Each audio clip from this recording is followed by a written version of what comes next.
Alright YouTubes, in today's video we've got some paint work to do on a bit of an old classic.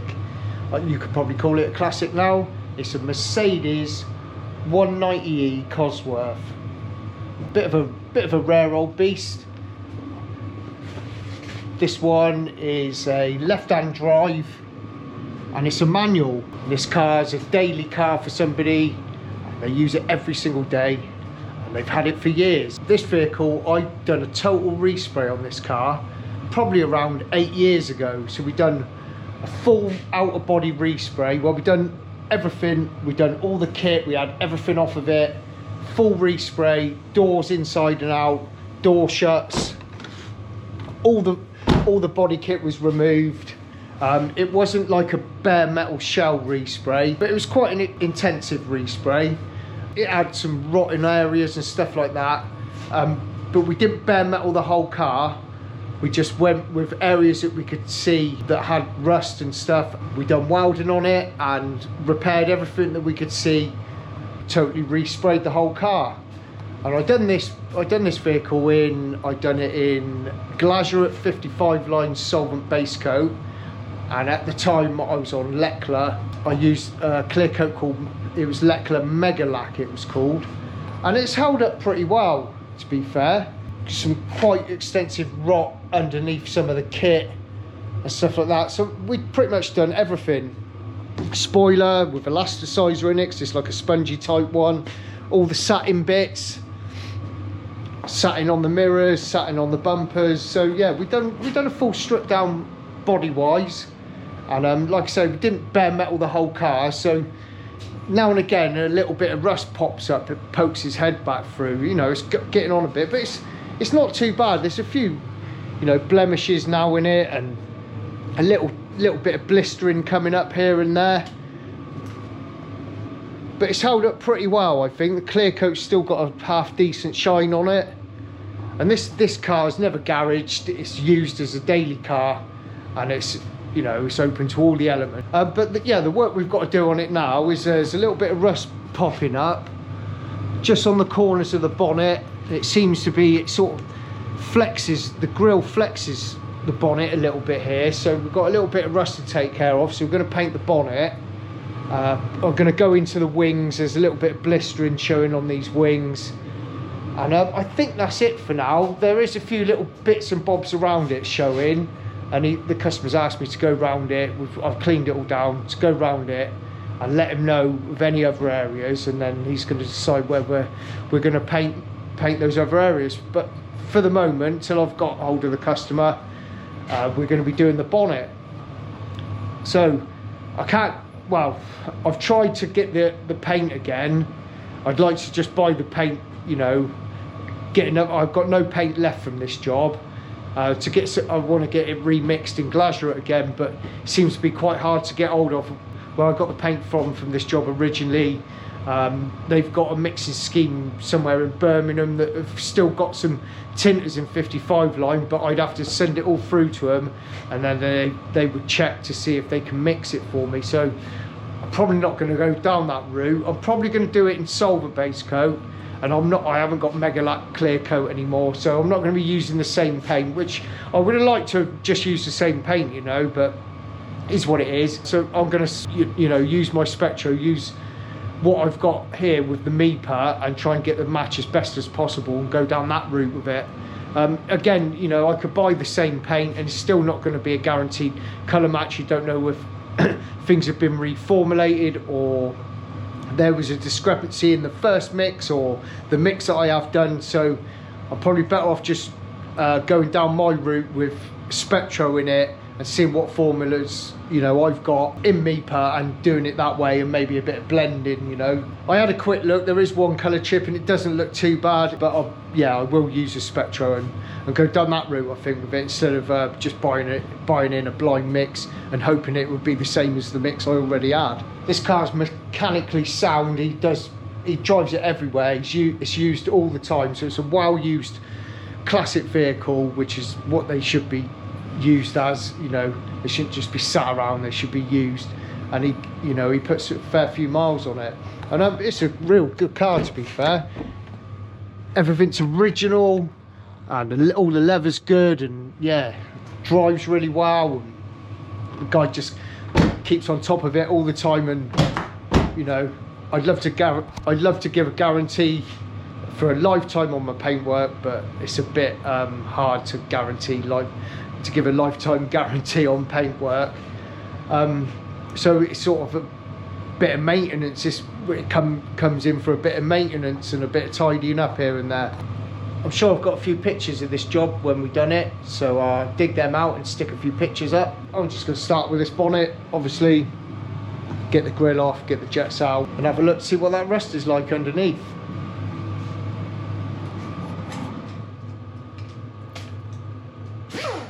Alright YouTubes, how are we all doing? I hope you're well. Thanks for tuning in, welcome back to the channel. So yeah, here's a few little pictures of the respray we've done on this car. And yeah, it was quite intensive. I enjoyed doing it, to be fair. Spanned over a few months. Yeah, we have welding to do, and I spray filled both sides actually as well. So spray filler there in that picture, down both sides, get it nice and straight, get the lines nice and straight, and then 2-pack prime all over. Took everything off, painted everything off, and it come out well. It was a nice job to do, to be fair. The rot wasn't bad on it at all, just the back end was the worst really. Yeah, we just took care of areas really at the time. Everywhere we could see if there was any blemishes, just bare metal them, see what it was like underneath. There was a few spots that weren't cut out. We had all the glass out and everything, the sunroof out, and yeah, we done as much as we could without it, you know, being a full like bare metal restoration job. So it was sort of an in-between, like a mini restoration, I suppose you'd call it. But yeah, little bits pop up here and there. And one thing I have noticed on the vehicle, in the last year or so, there's been a few little micro blisters popping up. And the guy's been keeping a cover on it over the winter, and he's using it daily and then covering it while it's damp and wet. And I said, you're better off just letting it stay outside regardless of the weather. But an issue he's got, he lives out in the country and it gets a lot of bird shit on it, so he was mainly covering it for that. But yeah, they can have detrimental effects on covers. Not all of them, I think some are better than others, but yeah, you're better off just letting the car breathe and let it go through the, you know, the drying cycles, getting wet, drying, and let it happen naturally, because it can start penetrating the clear coat and start causing moisture to get into the paint by putting covers on. I've never been a fan of car covers, and I do advise people when they say to me about, oh, can I, you know, is it okay to put a cover on it, I would always say no. But yeah, there were some little micro blisters around some other areas on the quarter panels and stuff, and I managed to polish them out. So yeah, we just painted the front end in the end, that's what we agreed. So those little spots of rust at the front, they cleaned out no problem, and the metal was nice underneath, and I ran a wire wheel over it as well in case there was any like tiny little pits in it, but it all cleaned up nice. Few layers of paint on this. I didn't spray fill the bonnet, and I didn't bare metal it or anything like that, just a few little sort of blemishes and repairs, and took a fair chunk of the coatings off, and it had obviously had some previous paint and then a good amount of high build on there, so to feather that out on the front, and to bare metal there's quite a few layers to feather out, so sort of had to drag it out. So finished all that off in 180 grit, all the bare metal bits, and then the rest of the bonnet I just prepped up in 500 grit for base coat, for paint. And then the wing on the passenger side, that had a few blisters in it, so I took those blisters out and primed that, and then this wing on this side was for blending, so the blend areas prepped how I would usually prep, which is 800 grit on a dual action sander, 1000 grit with some soft pads to get in areas I can't get in with the DA, and then grey scotch. And I done this one dry. I quite often do grey scotch in wet, but I done this one dry.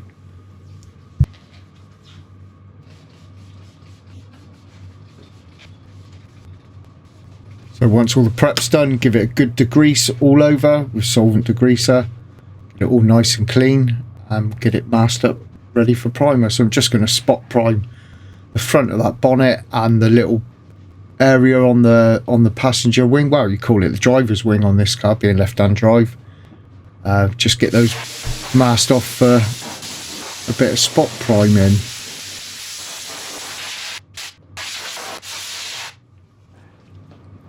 Just want to say, with reference to the last video that I put out, I had a little bit of a moan and a rant about a comment that got to me. And yeah, just want to say massive thanks for your overwhelming support and all your kind words. It's not so much, you know, I can handle, you know, people's opinions. It's not a problem. We're all here to learn and we're all here to help each other. But, you know, some people, you can just tell from the comment, and maybe I've read it wrong because you're not hearing their voice, but it's, you know, it's an attack. And yeah, I got defensive about it. And, you know, we're all entitled to our opinions, but it's not what you say. Sometimes it's the way you say it. But I, you know, I try to gauge where people are coming from with their comments, and yeah, I shouldn't let it get to me, but it did that time. But yeah, I just want this channel to be positive and just show you what I do. I'm not perfect in any way, you know. This is the way I do things. If people got advice and the way they do things, then yeah, it's great. You know, like I have said previous, there's a situation to every job and a budget and a timeline and all these factors involved, and we've all got a method to our madness in the way we do things, and you know, we all do things differently.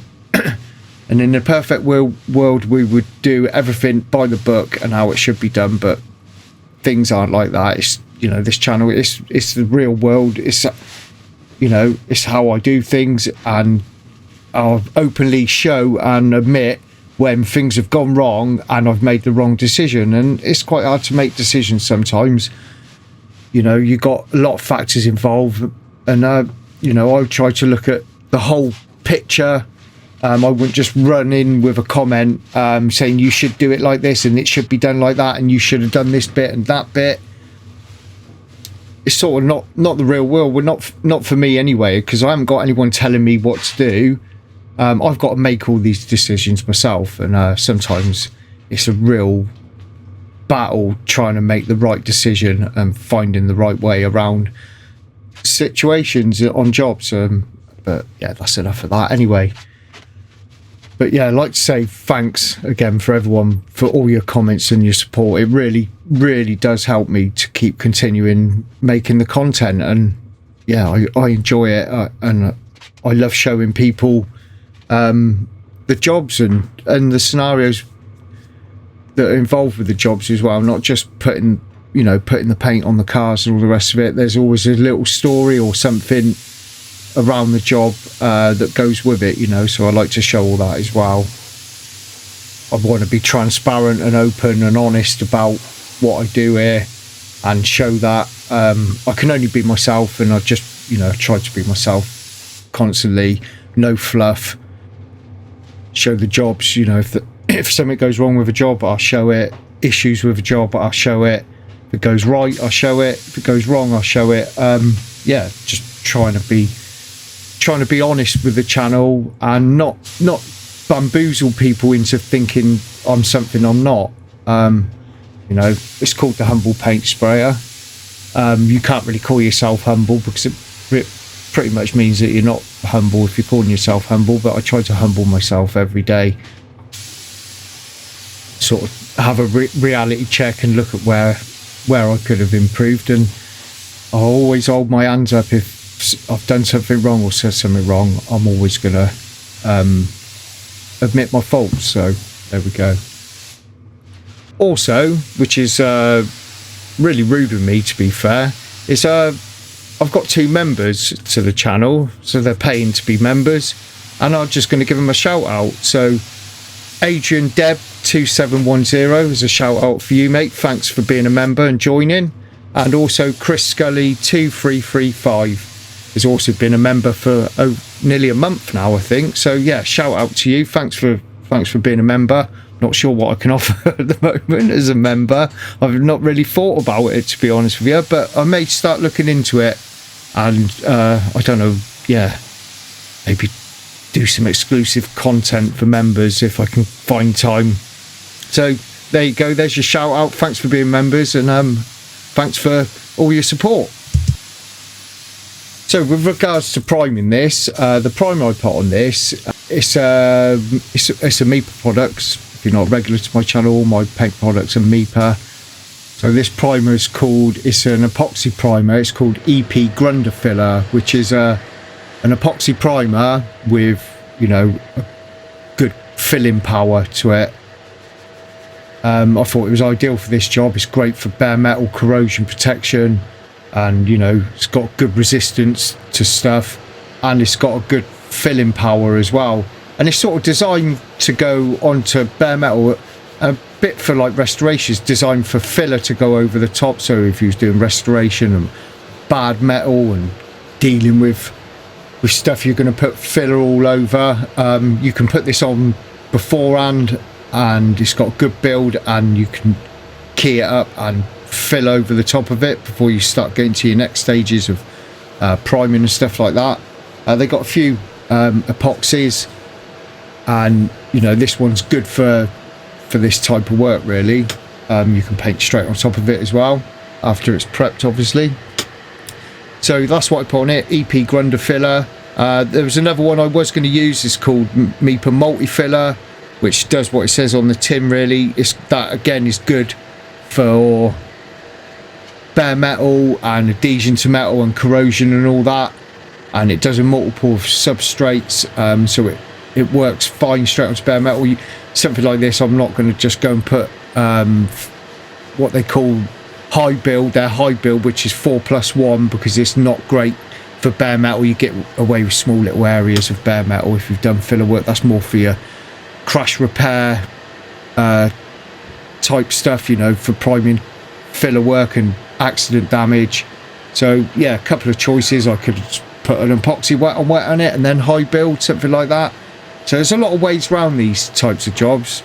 Like I say, put epoxy on it, key it, put high build on it, put a wet epoxy on it, and put high build on it, or the multi filler, which is good for bare metal and for filler and stuff like that, and plastics, or this EP Grundy filler. And they've got another epoxy as well, which is EP1, I think it's called EP100-20, which is more your industrial type, which is like, it can be left as an outer coating.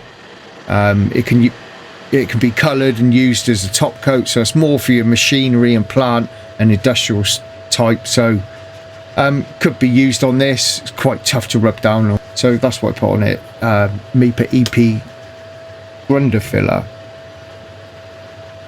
So preparation wise, what I would normally do, give it a good block out with some 320 grit on the block, and then in the curves, in the swage lines there, I'm using so I use 3M Cubitron strips for the blocking, and then they're what's called sanding cloths. So they're 3M sanding cloths, and yeah, I've been trying to get some, and they've been phased out. I think you can't get them. That's like a little squidgy block.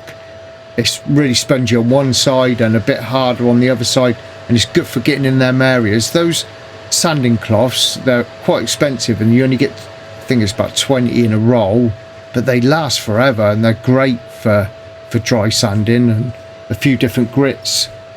I think the courses is 240 or 320, and they go up to about 800 or 1000 grit. So they're like prepping cloths. They're called grippy cloths. So yeah, they're great for hand sanding, and yeah, that little block's really handy for getting in, you know, little swages and little edges, and they're not so scory as, you know. Sometimes I use the sanding strip off the block for getting in areas. Those little cloths are, yeah, they're just a bit nicer for getting in little awkward tight spots.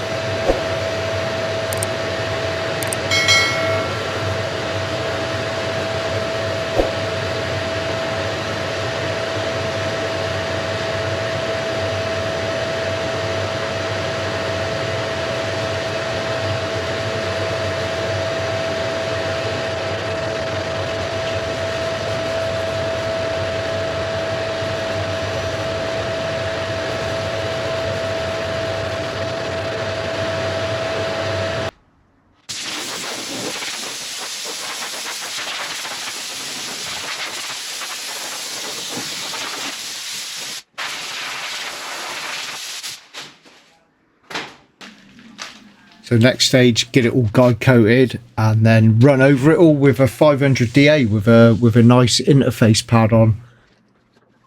So finishing grit for me normally is 500 or 600 depending on the colour and the paint application. For solvent base coat, I'm so out of touch with solvent base coat. 500 grit's fine, dry.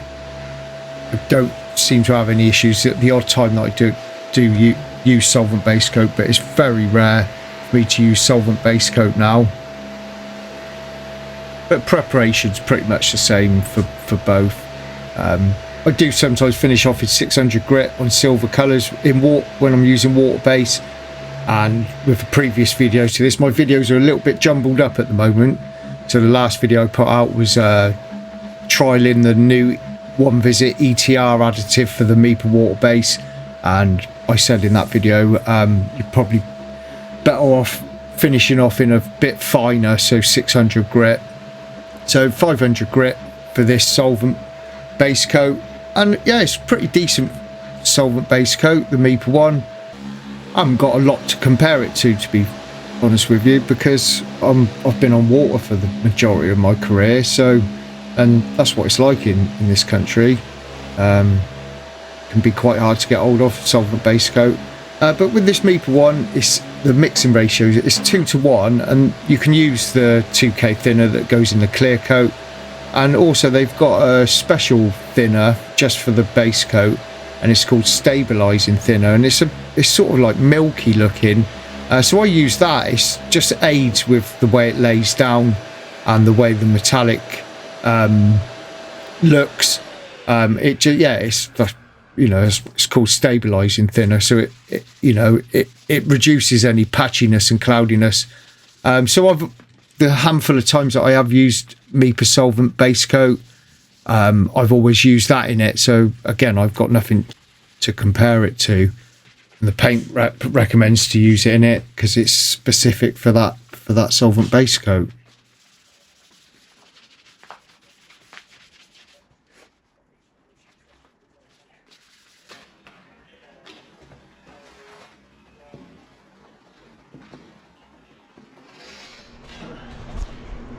Right, in YouTube's the Merc's all masked up in the booth. I'm in a right rush with this, so I'll talk as I'm going. So I'm doing it in Meeper solvent base coat. Originally I'd done that job, like I said earlier, in Cosworth 55 line solvent base coat. Really struggling to get hold of it, so I've done a Spectro. There's 3 shades on my system, 1 colour chip. The standard shade didn't look too bad, but Spectro didn't like it. And in water base and solvent, it picked the lighter shade, which I haven't got a chip for, but the match on the screen looked a lot better in solvent, quite a bit better. So it's solvent as well anyway on there, so that's what I went for. I've got a solvent mix for it in Meeper solvent base coat. So I'm just going to put a coat of sort of like their blender. It's not a designated blender coat like Meeper have with a water base. It's the transparent binder base coat, so it's just transparent base coat, sorry. So just going to stick a coat of that on there first.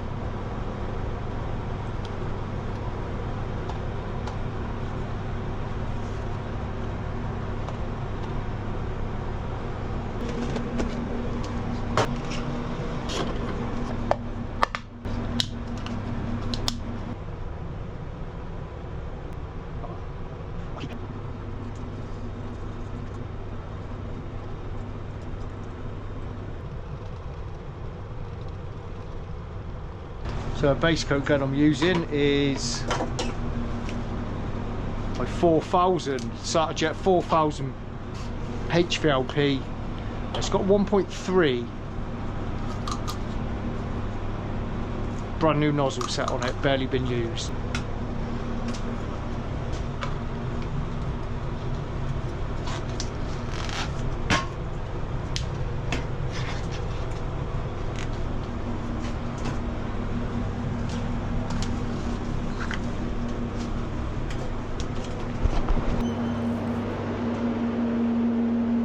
So I put the transparent base coat down.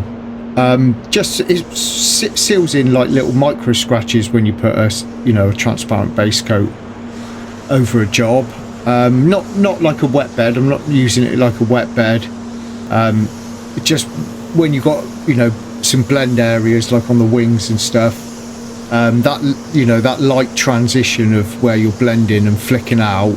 It can sometimes highlight scratches in certain colours and certain metallics, so just give it a coat of that all over. Just seals in, like I say, seals in little micro scratches. Again, I'm a bit out of touch with solvent base coat because I don't do it very often, so there'll be people that are on it still now and using it, and they have more experience than me with it. So yeah, I'm so used to water now. I've been on it that long that I haven't got a go-to procedure with solvent base coat.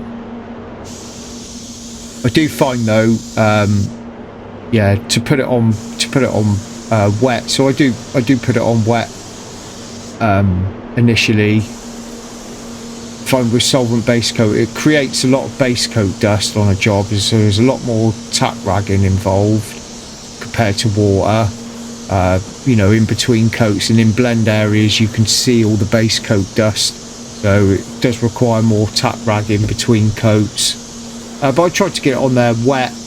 It's quite easy to start stacking up texture with solvent base coat, I find, especially when you're doing a bit of dry spray, in blend areas, like I said. You can have a bit of a rough transition sometimes, so I always think it's best to get it on there wet, and then you've got your drop coat at the end to start off wet.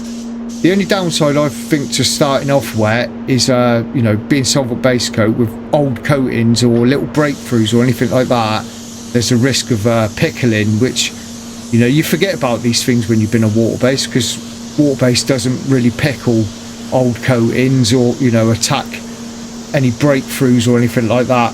So yeah, pickling, I've remember from the days when I was using it regular, would be an issue. So again, I think from memory I would have maybe put a light coat on first, just to minimise that, because I can remember quite a few instances where I've put base coat on and it's ringed up and then it's started to pickle and melt that product, melt that paint underneath and start frying up on you, which I used to hate. That's one thing I used to hate about it. But from the times I do use it, I do try and get that first coat on there wet and try and get it covered. But this Meeple one it's got good coverage, to be fair. If we get into the debate of water versus solvent, I personally prefer water. I think it's got better hiding power. There's pros and cons with both. I'd probably say the blending's probably better nowadays with water. I think the appearance looks better as well in water. But the drying's an issue with water, and it can be problematic if you haven't dried it properly. At least with solvent it's a bit more forgiving. It can dry naturally really easily. You've got no problem sanding it if you've got issues with a job in the base coat stage. Water based, some of them can be a bit troublesome to sand.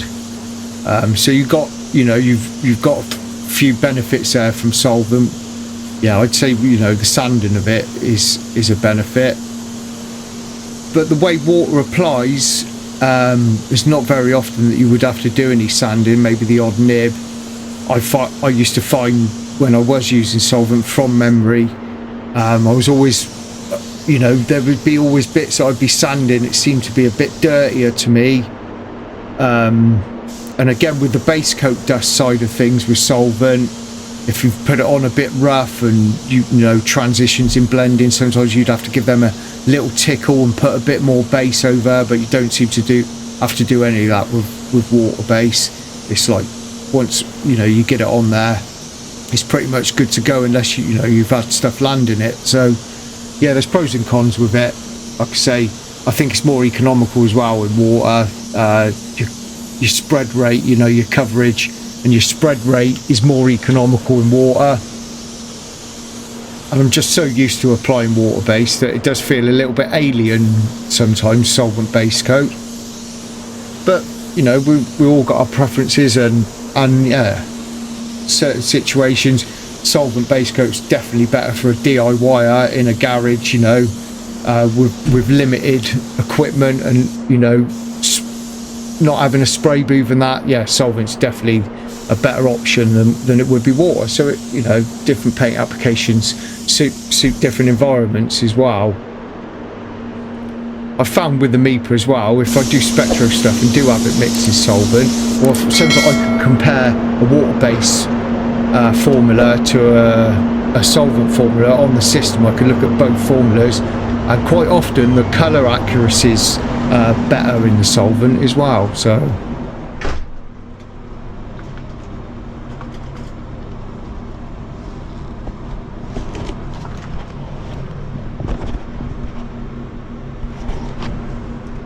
that's it, 2 coats, plenty. Just a bit of drop coat now. I don't hardly use MEPA solvent, so yeah, I haven't got a same procedure, you know, I haven't got like a go-to procedure with it. So I just put a wet one on, see how well it covers, and then sort of the second coat's probably not as wet, but I don't want it to go on there dry.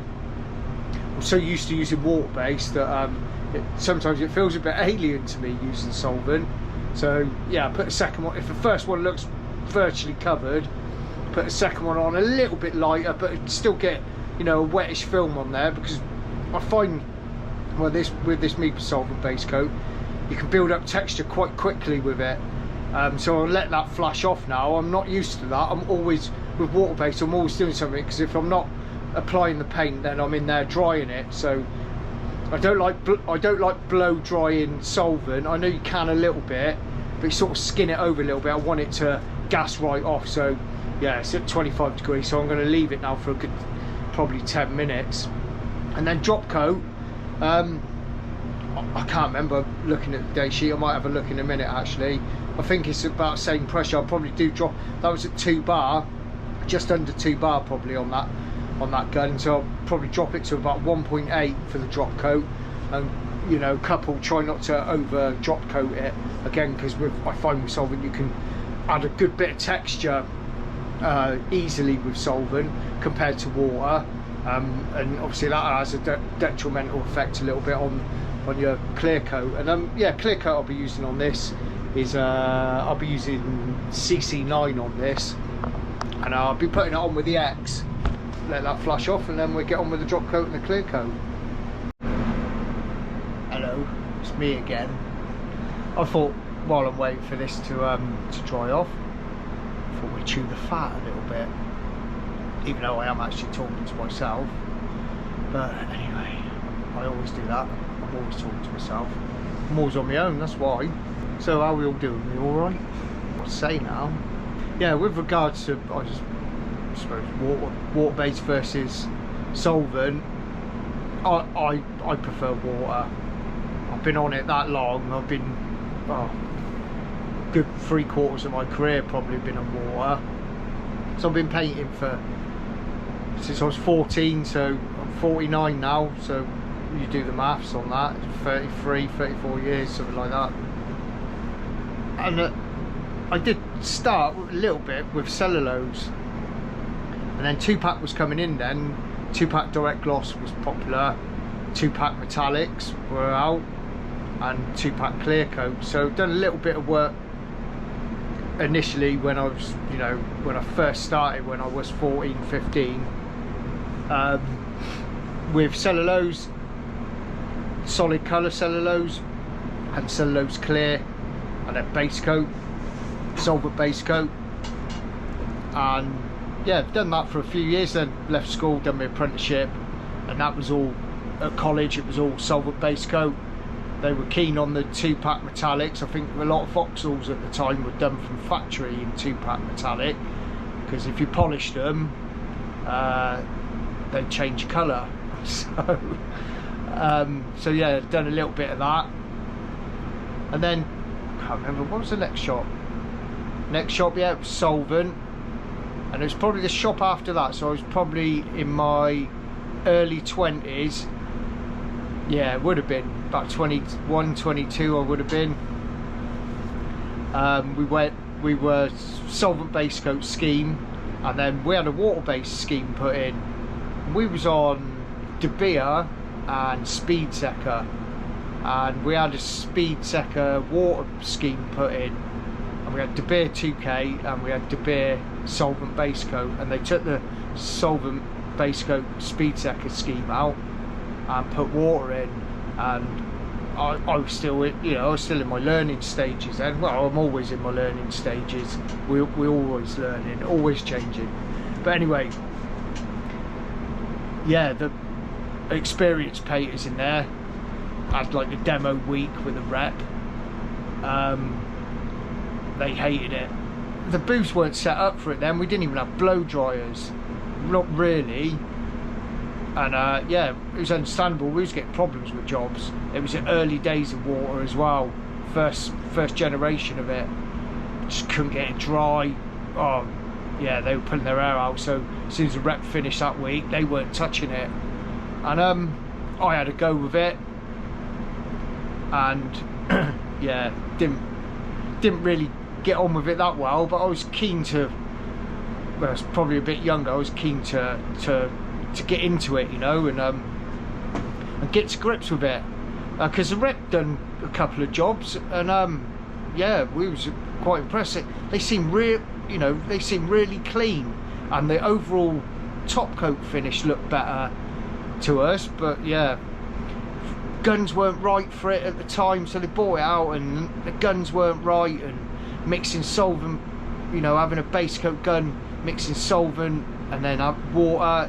We all know now you got to have a separate gun unless you're going to strip it down and clean it out every time.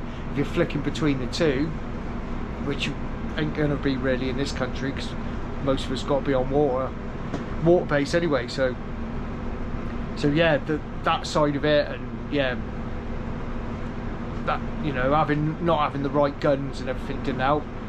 But anyway, got to a point there was a job for me to paint, and it was quite a biggish job for me. It was a front end on an Audi 80 or something like that, and it was a wet on wet, so it was 2 new wings and a bonnet. We used to hang all the parts at this place to do the edges. We used to do the bonnets inside and out and just have them on the hinges and prop them up and do the inside, bring them down, have them propped up and do the outside.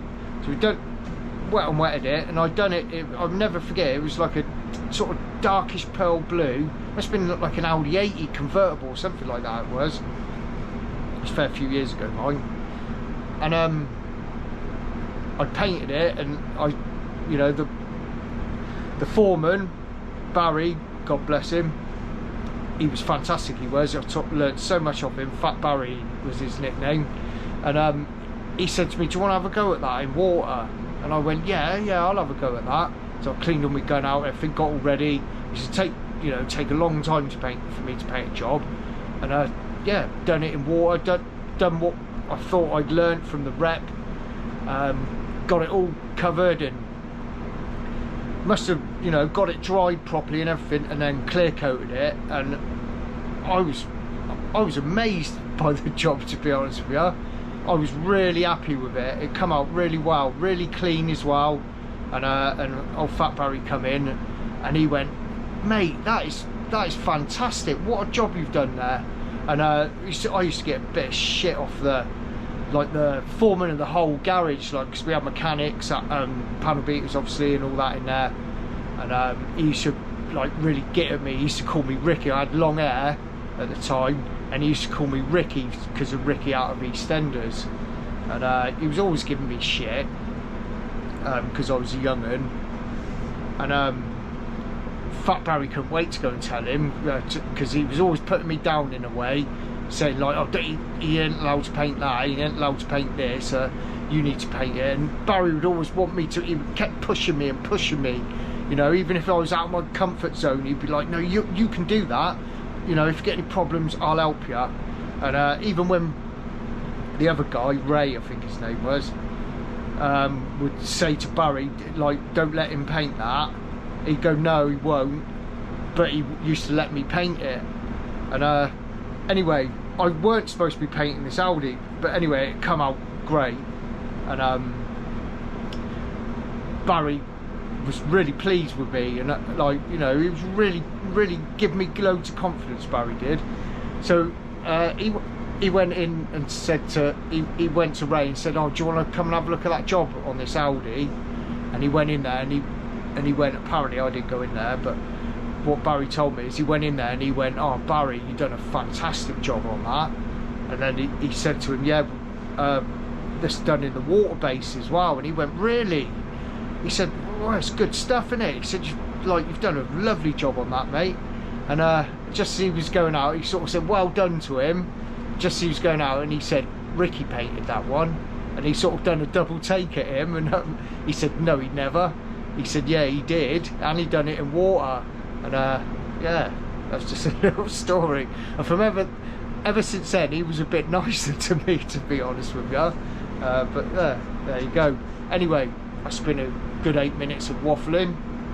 Let's get back in there, see if that solvent's dry. So I hope you enjoyed the little story there. I don't know how I got to that. Yeah. The guy I was talking about, Fat Barry, that I used to work with, he was such an inspiration to me.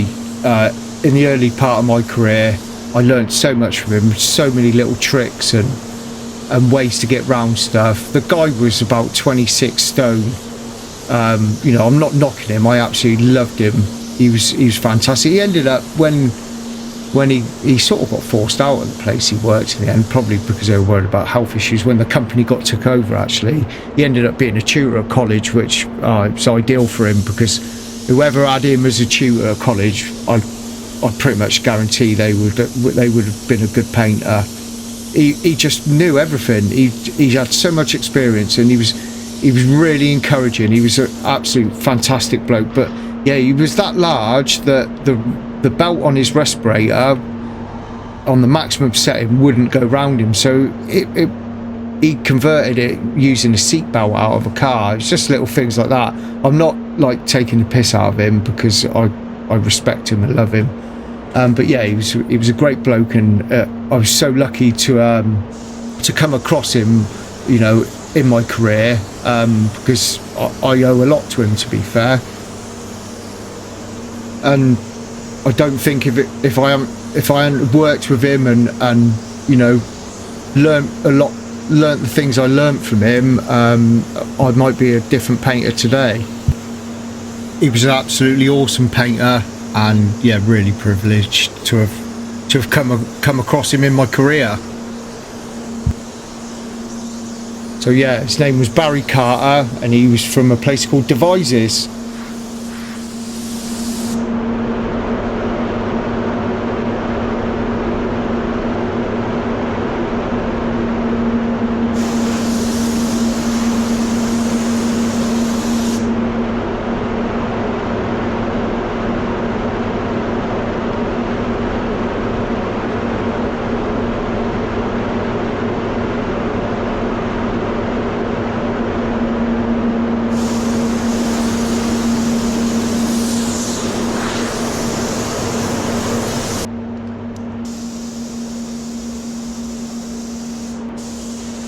So onto the clear coat now, obviously, and it felt pretty smooth. The base coat felt nice, to be honest with you, and it blended in well,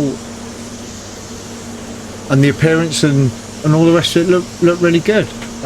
So yeah, it was nice to do it in solvent.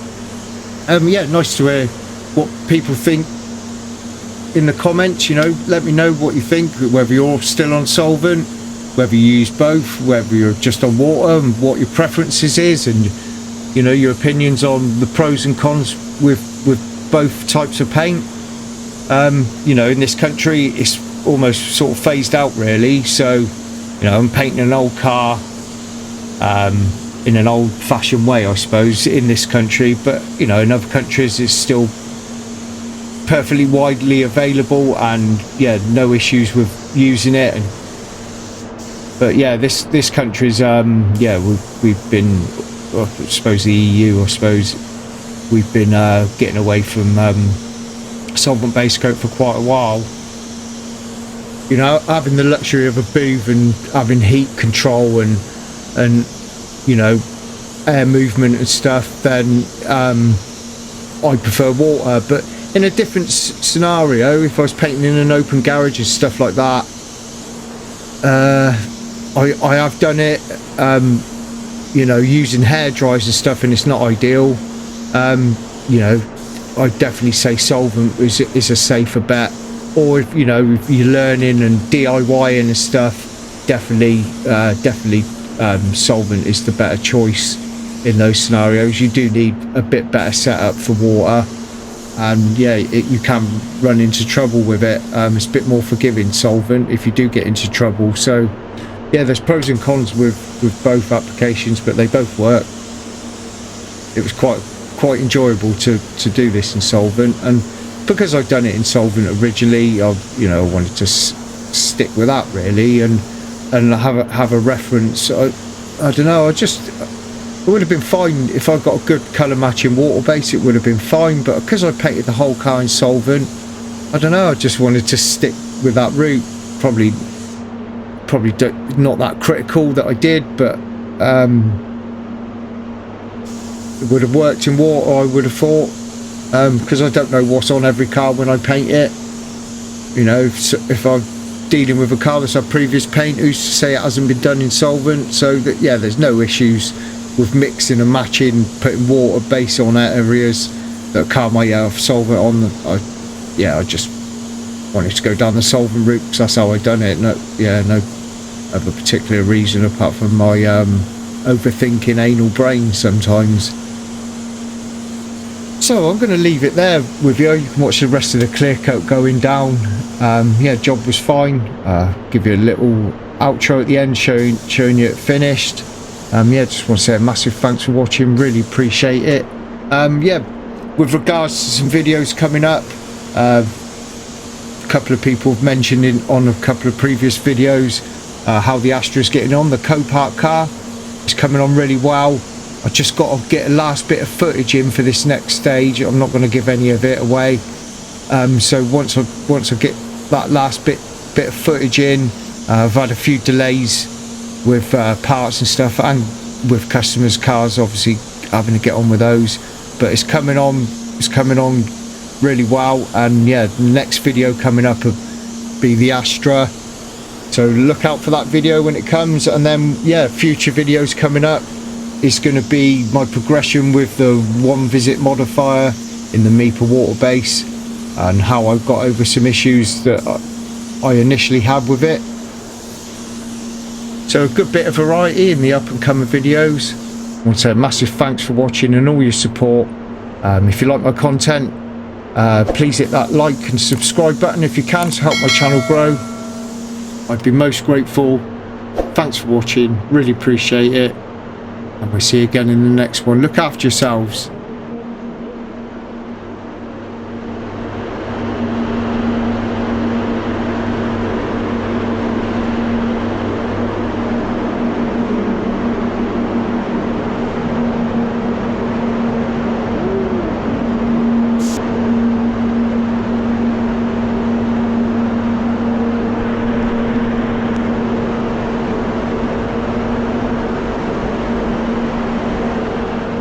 Right then YouTube, that's the Mercedes 190e Cosworth all finished, so I'll give you a quick look.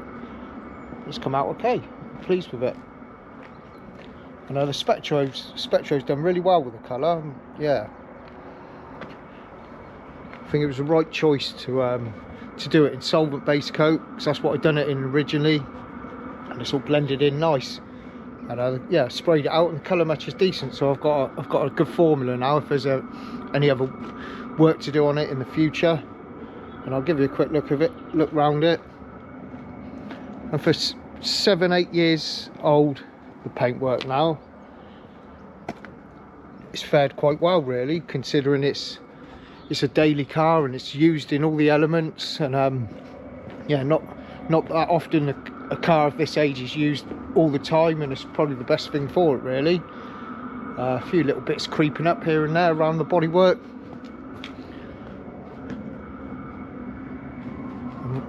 You know, we never done a full bare metal respray on this car.